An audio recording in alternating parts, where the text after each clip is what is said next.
What's up, ecosystem? Welcome back to ATI Auto Business. It is now time again for live carrier advice with Brian Riker, your DOT guy. We're now doing this once a month, and it's on a noon on a Wednesday, and we'll talk about when we'll do our next one. But today, we're going to talk about new authority application. Brian's going to give advice. He recently had one that he was looking at. He'll tell us more about it, which is cool. So do me a favor, please do leave a like. You can click share, click copy, grab that YouTube link. Do you know somebody that wants to learn more about new authority application and just isn't sure where to turn?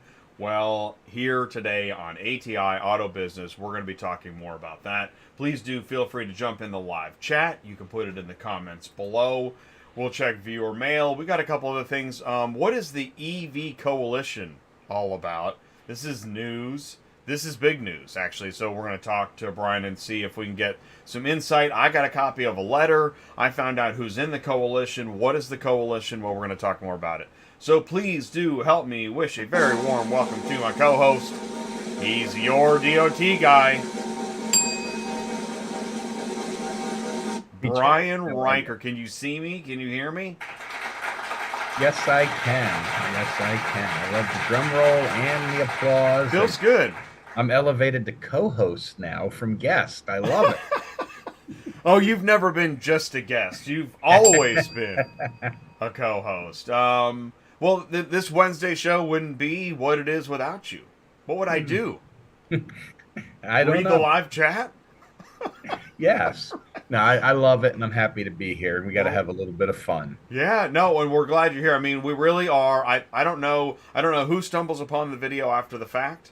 But I mean, we're lucky to have this as a resource. Brian, you've got incredible credentials. We don't need to go over them, but if you're tuning in, if you find this video, you're lucky because Brian knows a lot of stuff. And I mean, we're gonna jump into that. I guess I'll do this. Here's the live chat. Danny B is here. What's going on? Devin Victory Lap is here. What's going on? And you know, one of the things I want to ask the live chat is what changes have you seen in the YouTube, Facebook verse? Right? Do you monitor social media for kind of knowledge temperature? Yes. What have you seen? I've seen a lot more people apparently giving bad advice for the entertainment value of it, and it really gets under my skin. That, and I've seen a lot of the experienced people get frustrated with social media and just step away and stop commenting or contributing their valuable advice. Social media is a little bit of a stew right now, and I think the stew is starting to spoil. You know, and so I'll tell you what, here, so that's interesting. I agree with you. And I also, one of the things I see when like knowledge doesn't work, then I see like hype. Mm-hmm. And I'm like, man, I can't imagine tuning in for the hype on a regular basis, but you know, we all develop patterns of behavior, I guess. I don't know. But here's what I see. This is interesting. On my side, at the trade shows and in just automotive, there are now more podcasts than ever. Mm-hmm. And it's wild. Now I know that's tough. That's tough for me and you to then hear because we don't consider ourselves just another podcaster. Neither does anybody else. This is the problem. Yes, and it leaves the audience scratching their heads wondering who to listen to, especially when we have contradicting advice. And now what I will speak to on that is just because somebody has different advice from me, they may not be incorrect, or I may not be incorrect. Some of them flat out are, but there are more than one way. There is more than one way to safely operate your fleet or to accomplish the goals that we set out to do. So just because Jay and I say it, it's not the only way to do it, folks. What? So actually, what I do, you're right, is I try to tune in as much as possible. And if I find I don't like something, I try to tune in again later just to check. Mm-hmm.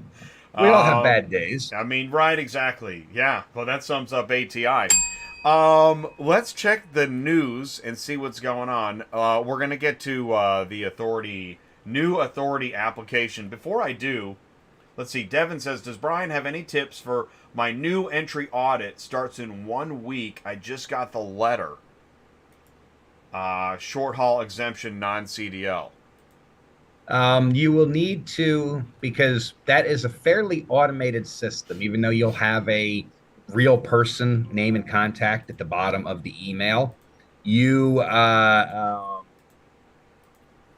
you will need to include a letter with the other information you upload explaining why you do not have ELD or logbook records, that you are short haul exemption, and then expect them to ask for several more trip documents after that because they're going to try to catch you outside the 150 air mile or 14-hour radius. So expect them to ask for additional supporting documents beyond the one interstate trip they currently ask for.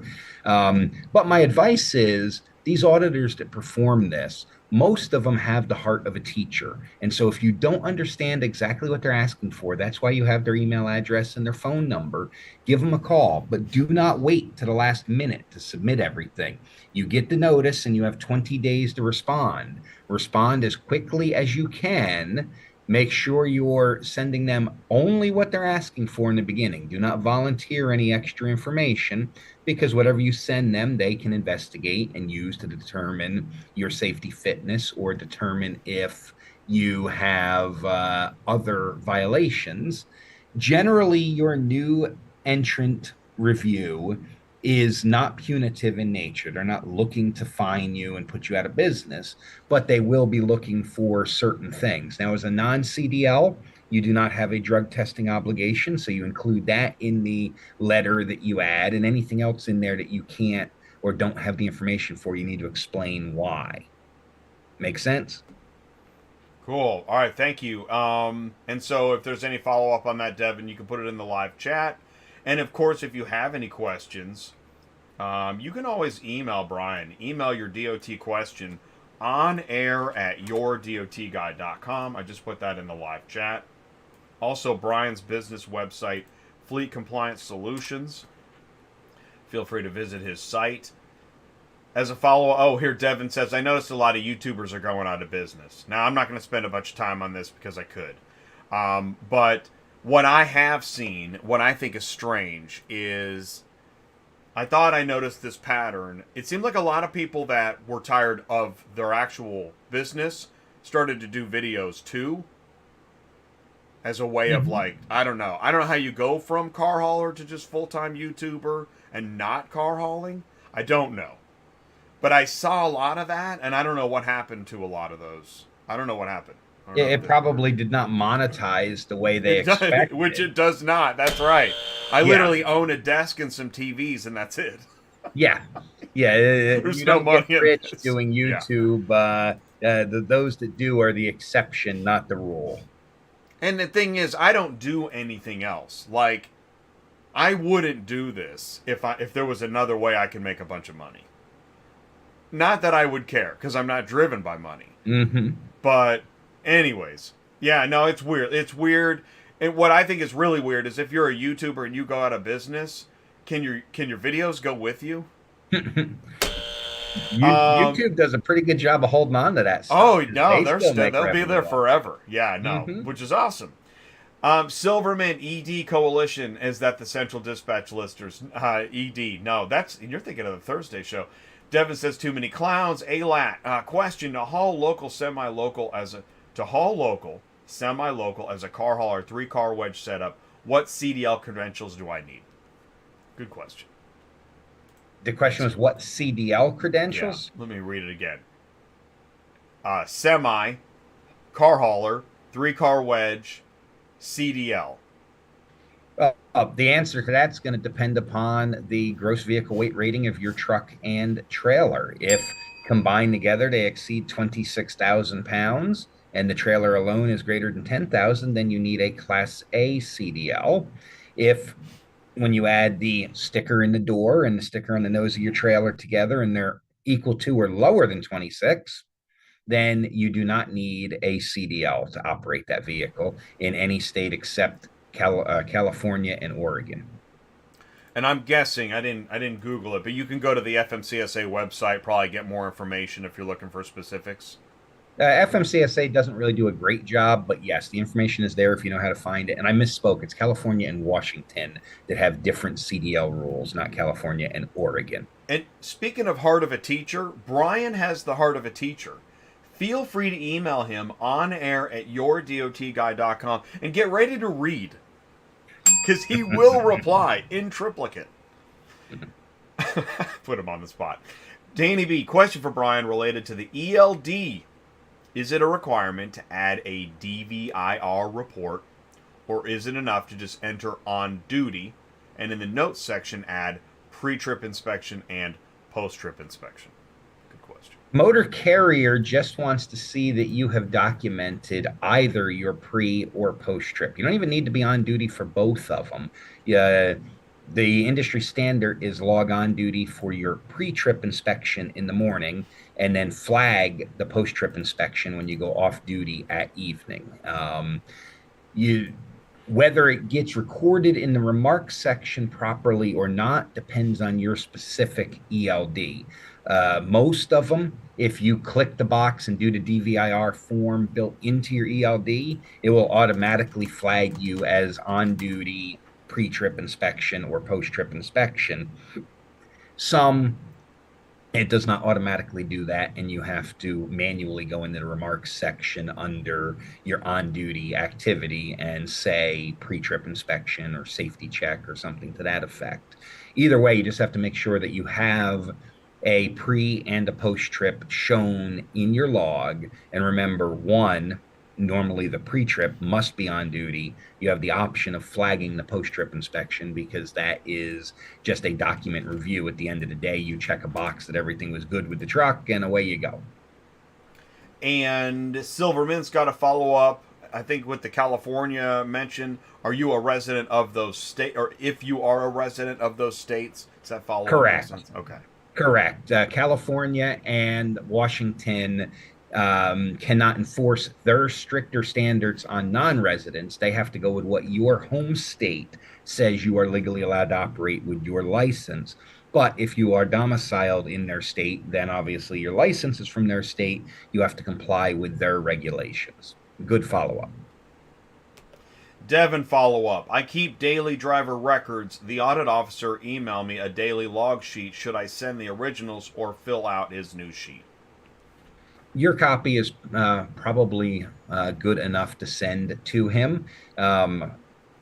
Is it something you created yourself, or is it a standard form from J.J. Keller or something like that? There is some very specific language they look for on your daily inspection report around the vehicle is free from defects. I can't remember it off the top of my head, but there is one specific line that they look for.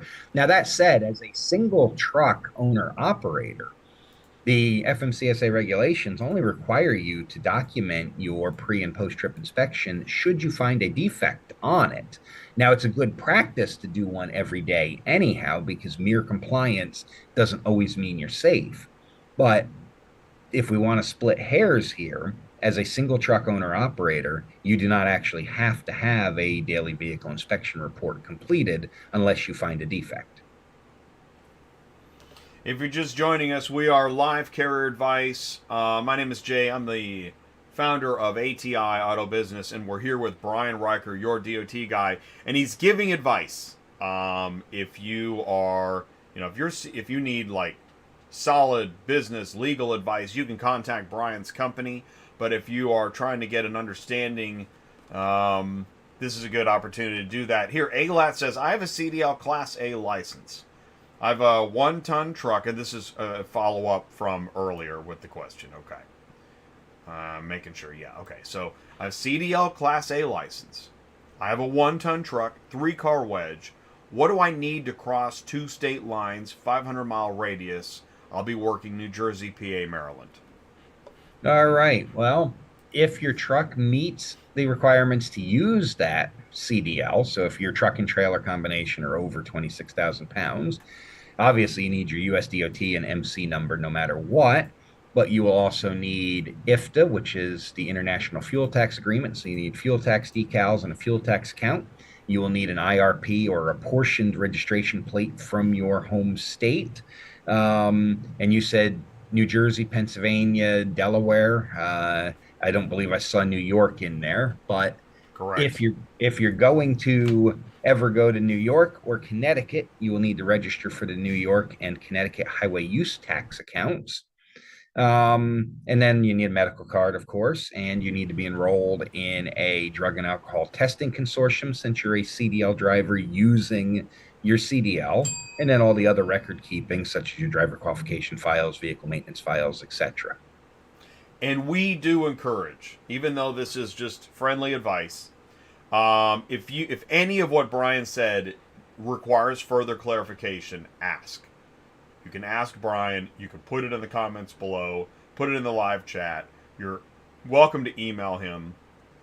Yes, you should never base your Yeah. business decisions off of two guys on YouTube. You need to do your follow up and make sure that you truly understand what you're getting into. Don't do something just because we told you to do it on YouTube.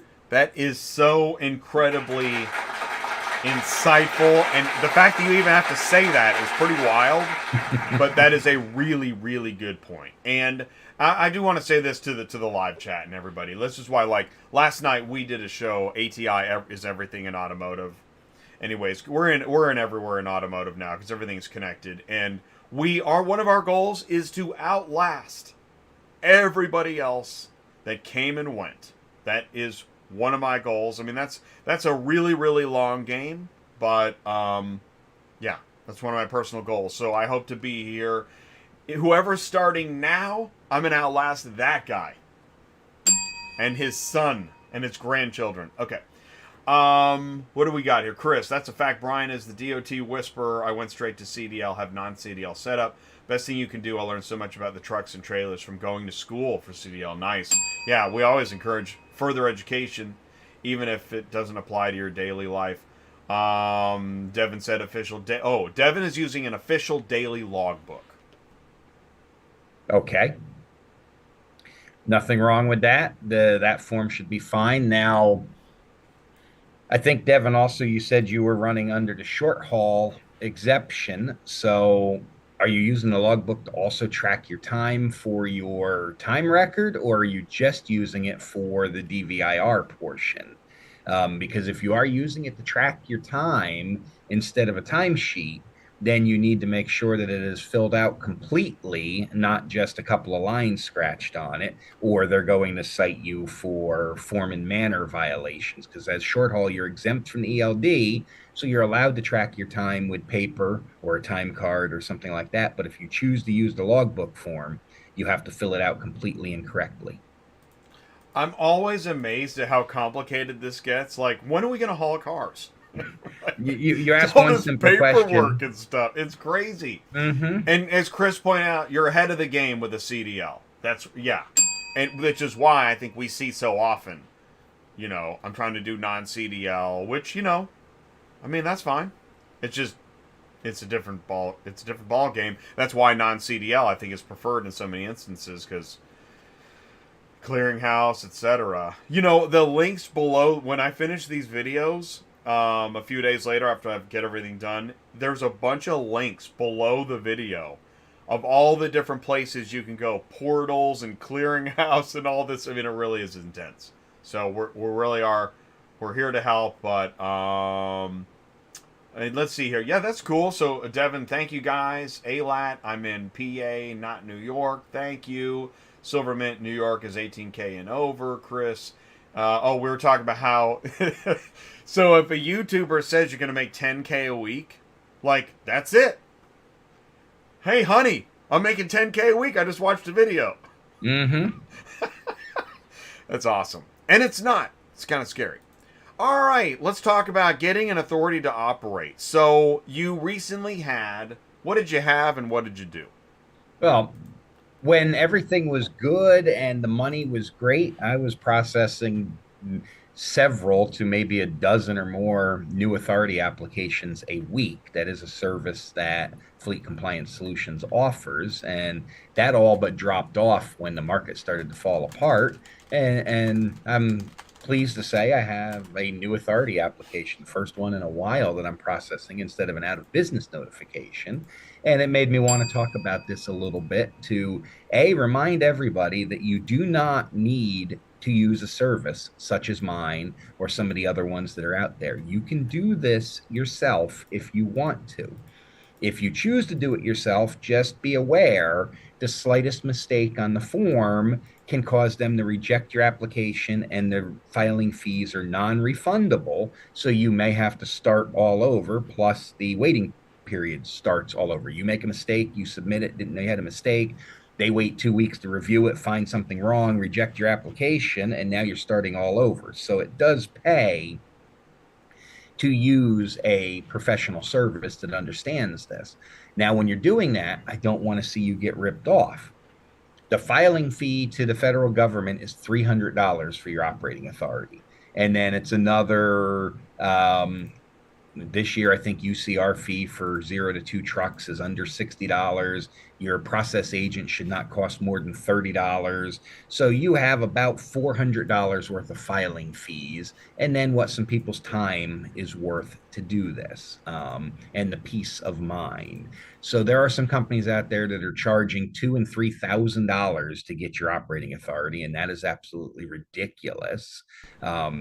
My fee is not cheap. We do charge $995 to file this, which includes all of your fees, but that also includes the audit support later for answering your new entrant review questions and making sure that your packet's together, making sure you have a DOT qualified or DOT compliant driver qualification file, the basic information you need to know to create your vehicle maintenance records, your company policies. Basically, it's a trucking company in a box. So you have all the forms you need for a one truck owner operator to get started. Also, keep in mind the moment that you submit that application, your phone and email are going to blow up with people trying to sell you services you do not need. These are unscrupulous, bottom of the barrel predators trying to separate you from your money. Ignore them. If it doesn't come from a .gov email address, it is not legitimate. Just dump it in the trash. There you go. So as I shared the screen, okay, is there anything else to tell on this screen as far as like information, knowledge? Well, this screen is great because, first of all, it has a question and answer for who needs authority. So you can figure out if you absolutely need authority. It also has all the information for what the insurance levels are going to be, the processes for walking through applying, the web link to do it. And when you fill out the application, it is now filled out in a question and answer format. So it makes it simple to fill it out. On this page also, you have a whole bunch of other safety resources. That tab on the left that says daily decisions, that is where everybody gets your information from, because once you, like that top list right there, certificates of authority, once you apply, all your information on the application becomes public knowledge except your tax number. And so you can go up to like today, Jay, on that calendar and click, and it will show you in real time what applications have already been granted. Here's a permit for a freight forwarder, and it has all their contact information, and on and on. It's just a list that keeps going. This is where everybody gets your private information from to then come solicit you right there, certificate of authority letter. Also, look how many, oh my gosh. Also, don't let yourself fall victim to paying an extra $50 or $100 to get that right there on the screen, that certificate. That is the letter that you need for the brokers to allow you to haul for them. It normally takes about a week to come in the mail after your authority is approved, and you're not supposed to operate without it in your possession. Brian, but don't let these companies charge you $50 or $100 to give you that letter when you can come to the FMCSA website and find it here with a search the day your authority goes active and print it for free. Brian, are you telling me there's 738 pages here? Yep. And that's I see just today's decisions. That Now, out of that, a couple of them are like the mailing page and stuff. So cut that number in half. But there were probably 350 decisions today to grant or revoke or suspend different forms of a motor wow. carrier, freight forwarder, and broker authority. And that Wow. happens every single day. Every day. The This day's not is over yet. wow. Whoa. Whoa. That's a lot. Yes. And I say the reason I'm saying there is I'm kind of, somebody's like, wow, what's going on with Jay? Okay, that's your competition, right? Yes. Now, Holy they're not all mackerel. car haulers, Right, not but all, right. they are in the industry. And so if you go back to when it was a good time a Wow. year ago, you're going to see thousands of decisions in a day. And this is where, and again, the reason I'm trying to take this in um is that when people are like, we need to all band together. How are you going to band together with 500 new decisions every day? Mm-hmm. There's no way. There's no band. And I say that, again, I know that's kind of strange, but it bothers me when people think something could happen that just, man, that isn't going to happen. Right? And I Most see of it. us are in this business because we're fiercely independent. How many years have you seen on Facebook, we all need to band together? It's been going since before that. That's Forever. been going since the 60s and 70s, and we've had very limited success Right. with it. Since Woodstock, they've been trying to band together. And Yes. I say this because, like, you just have to know. Now, keep in mind, we're prohibited as independent businesses from banding together in a lot of things, especially in areas that would want us to regulate or control service rates for the service and such. That would be RICO violations, so the organized crime and Oh racketeering my God. violations. If we even Oh discuss my God. there should be a minimum So we, freight rate of X amount of right. dollars, we're Price not legally fixing? allowed to do Right. that. Oh my God, that is so crazy. We finally get the band back together, and now we have a RICO violation. Mm-hmm. That's a federal offense. Yes. Let's talk about this. We got a few minutes left. That was really, really interesting. What is this? I see. Okay, with growing EV adoption, car haulers call for higher weight limits. Yeah. Here's another one. Coalition calls for increased weight limits for auto haulers. Here's another one. Coalition makes push to increase weight limits for vehicle transporters. Before I bring up the letter in the coalition, you want to talk about what this is all about? It's really just about cars have become heavier and we can't load nine because these weight exemptions are strictly for stinger steered automobile transporters. They will not help your wedge or your high mount crowd at all. This request is to allow a 10% weight increase, which would be 88,000 pounds instead of 80,000, with 10% increase on your axle weight as well. This would allow you to now legally load nine average electric cars on your Stinger, where right now nine will put you in the 83, 84,000 pound range with most trucks and combinations, and you're overweight, except in a few states that allow you to have a little extra weight. So they're trying to get 88,000 pound trucks on the current configuration of five axles. So not adding an extra axle, just increasing what the limit would be, provided that your truck, trailer, and tires are all rated enough to haul that much weight. Um, Knowing the climate for weight increase, it probably will not happen. I've been working in the towing industry trying to get a weight increase for tow trucks so that they can safely and legally tow your Really? vehicle. Now, there are some powerful hitters in this coalition trying to make it happen. Um, if it does, it'll probably be a compromise, and you'll end up seeing three axle trailers on your Stinger steer automobile like they have in Alaska. But I don't know where it's going to go yet. And they have very powerful organizations against it, including the Owner Operator Independent Drivers Association. Yeah. OOIDA, as a matter of policy, OIDA. And opposes there. all weight increases, even when, and they're Why? short sighted in this one, Yeah. even when it benefits their members, but they can't wrap their head around there's a way to get paid other than by the mile. And car haulers are paid by the piece. Grain haulers, gravel haulers are paid by the ton mile. So for those companies, we want heavier weights. It's not oh, you're going to have more weight in your truck and still get paid the same amount of money. No, we put that extra car on and we increase our revenue 500, 1,000, $1,500. It is worth it for us. But OOIDA is very short-sighted in this and cannot seem to grasp that concept. So they are fighting it, and they have the ear of most Right. members of Congress. They're in, yeah. I mean, they I don't know Yeah, how else to, yeah. they're the voice that represents independent truckers, even when they don't represent And what they independent truckers really want. share. I mean, it's in. I mean, you know, you can see Generally, I'm I literally like what they conflicted in the do. words I'm trying to use. I like them on many things, but on this I don't see it. Yes. I just don't agree. But we can agree to disagree, which is irritating. So this coalition, here's this coalition is for the change, right? Hmm. And this would be in auto transport where you're really going to see this need. I mean, I'm amazed at this group in itself all agrees on something. That's amazing, isn't it? Yes, you have all the major auto transporters, most of the major electric vehicle manufacturers.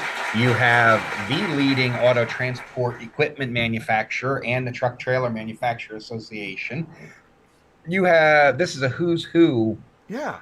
When list of the auto transport industry. when else will you see all these associations and companies agree on one thing? Yes. Never. I mean, I'm speculating live. So let's do this. I went through this is a letter, and thank you, John. And here is your diagram of like what you were just explaining. Let's hit it again. So without the weight consideration allowance, which again is the solution, is allow Mhm. us to carry another 8,000 pounds, right? Which would give us the ability to carry those two heavier EV units. Right now, we're okay. We can get 9 midsize SUVs on a Stinger steer. But Mhm. but with the EV weight, because batteries are heavier, as those cars all increase weight per unit, we can no longer carry 9, and we have these empty spots really for no reason, right? Correct. Correct. The equipment is more than capable of handling the extra weight, but the weight distribution laws, which have remained unchanged for 40 plus years, do not allow it. So, So think about it this way. yeah. With the mandates for electric vehicles, and if we're running trucks that are only at 75% capacity, so for every 4 trucks that go out on the road with empty spots, we need a 5th truck just to move what they could. By upping the weight, we can reduce, and I know this sounds counterproductive for those of us that want work for our fleets, but we can reduce truck related emissions and truck traffic by almost 20% by simply adding this weight increase to the regulation because we can move 9 instead of 7 vehicles at a time. And this allows us as owner operators that are contracted with these companies or as the companies themselves allow us to be much more efficient. And I don't know about you, but when I owned my trucks, I wanted to get paid a full truckload rate. I wanted to be full. And nobody likes to pay a truckload rate when you're only hauling 7 out of your 9 vehicles. Not to mention, it doesn't say that you have to just be electric vehicles for this to happen. So even if you are getting a full truckload rate for these 7 EVs, you can fill the spot with 2 other regular vehicles, be just over 80,000 pounds, and be perfectly legal to roll down the road. And now you have increased your revenue per mile, which is the key to success, increasing your revenue without dramatically increasing your expenses. The difference in fuel consumption and wear and tear on your truck is almost negligible to add these 2 extra vehicles. We're talking an extra 8,000 pounds, 9,000 pounds on your vehicle. Well, that's the thing is that, I mean, because we always hear about efficiency, and we know that a lot of carriers are forced to hurry up and deadhead back because they're in such a hurry. Won't this just exacerbate the problem? I know that we have chip shortages and OEM changes and whatnot anyways, but this is Atlas Shrugged. Do you know, in Atlas Shrugged, the government gets so involved in everything that nothing makes sense anymore. Mm-hmm. This is Atlas Shrugged. Well, just imagine what we could do when we're freeing up 1 in 5 trucks because we can maximize our capacity to move the backlog of vehicles. It would just allow for a much more efficient freight transportation system. By the way, what are we talking about? 8,000 pounds. Are trucks going to destroy bridges and asphalt? What are we talking about? No, because the weight is distributed across the 5 axles. And so you're looking at a 10% weight increase. So looking at that picture there, that front steer axle is probably a 13.8, 14,000 pound axle. So 10% of that is an additional 1,400 pounds. The tandems are 34,000. So an additional 3,400 pounds on your tractor and trailer tandems. Right now, a lot of the outlaw truckers run heavier than that and just dodge the scales. This will at least allow the state to now increase the vehicle registration fee and recoup money for the damage that may be or not be being done to the road and generate the revenue to cover the excess wear where this is happening every day. It's just not reported because the trucks go around the scale. These axles on these trucks are more than capable of supporting the weight. The weight is distributed now across a 80-foot of vehicle. So you have from the front axle to the center tandem of your trailer, somewhere in the neighborhood of 68 to 70 foot to space that weight out. You're not causing any damage to the roadways or the bridges. All right, so while we got a lot of logic on our side, I just want to speculate live. So if you're on the other side, how do you get a congressperson to agree with what otherwise probably doesn't make sense? Do you show them a lot of photos of cracked roads and tired drivers? How do you make this argument? Well, to make our argument for this, you show them this simple infographic and let them do the math and let them understand that this means better utilization of trucks, so less trips with the trucks on the road. Brian, we don't want logic to win. How do we argue? Well, if we want to argue against this, then yes, you go to fear mongering and you show deteriorated infrastructure. And if that's the case, let's all go back to what it was prior to 1986 and limit trucks to 73,280 pounds or some other arbitrary weights of 60 and 50,000. It's arbitrary. I like to bring up, this is really interesting. I like to bring up just if we look at throughout history how laws change. When a law changes, then you look back and go, well, why did we do all that other stuff before? It's like prohibition. It's the best example of like, we had a dumb law, and finally somebody's like, this is a really dumb law. And we got rid of it. But we don't realize how dumb a law is while it's in place. Right. We may have a dumb law here. And yes, I think our weight limits for commercial vehicles need to be revisited. Keep in mind, braking has improved. We now have disc brakes on all axles available on commercial trucks. There are all sorts of other improvements in the vehicle. So stopping 80 versus 88 or 90,000 pounds really is a negligible difference. Our highways, as much as they appear they're deteriorating, we are building them with better techniques and materials than we ever did before. So they're better suited to handle this. It is time to revisit size and weight limits for all trucks, not necessarily just stinger steer automobile transporters. I mean, if you look, a lot of states have special exemptions for harvest season for agricultural products, forest products, and so on. And their roads aren't falling apart. Awesome debate. Really good stuff. Well, Brian, thanks again for a really insightful show. New authority application and EV coalition talk. We are live carrier advice on ATI Auto Business once a month, and we're going to come back again. So we decided it's April 5th. Is that right? Yes, April 5th. All right, we'll be back on April 5th. If you have a question in between then and now, please do feel free to email Brian.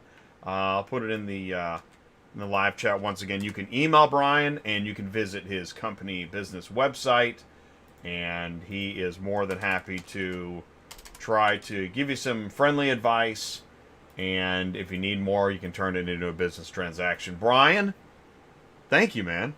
You're welcome, Jay. So much. I'm loving Enjoying this. being here. Yeah, it's a good one. All right, cool. Have a good day. Stay safe.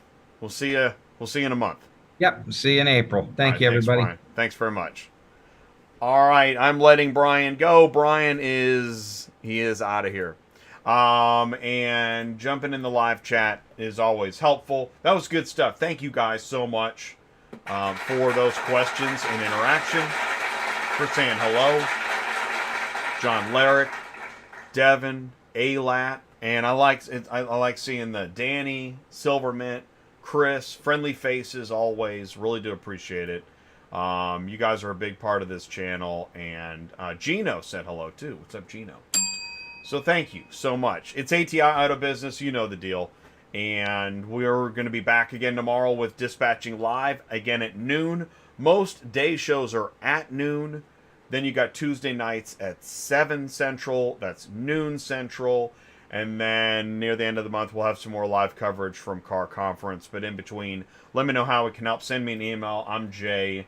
It's autotransportintel@gmail.com. That was the original name of the channel, but now it's ATI Auto Business. Because everything in automotive is connected. So we're everywhere now.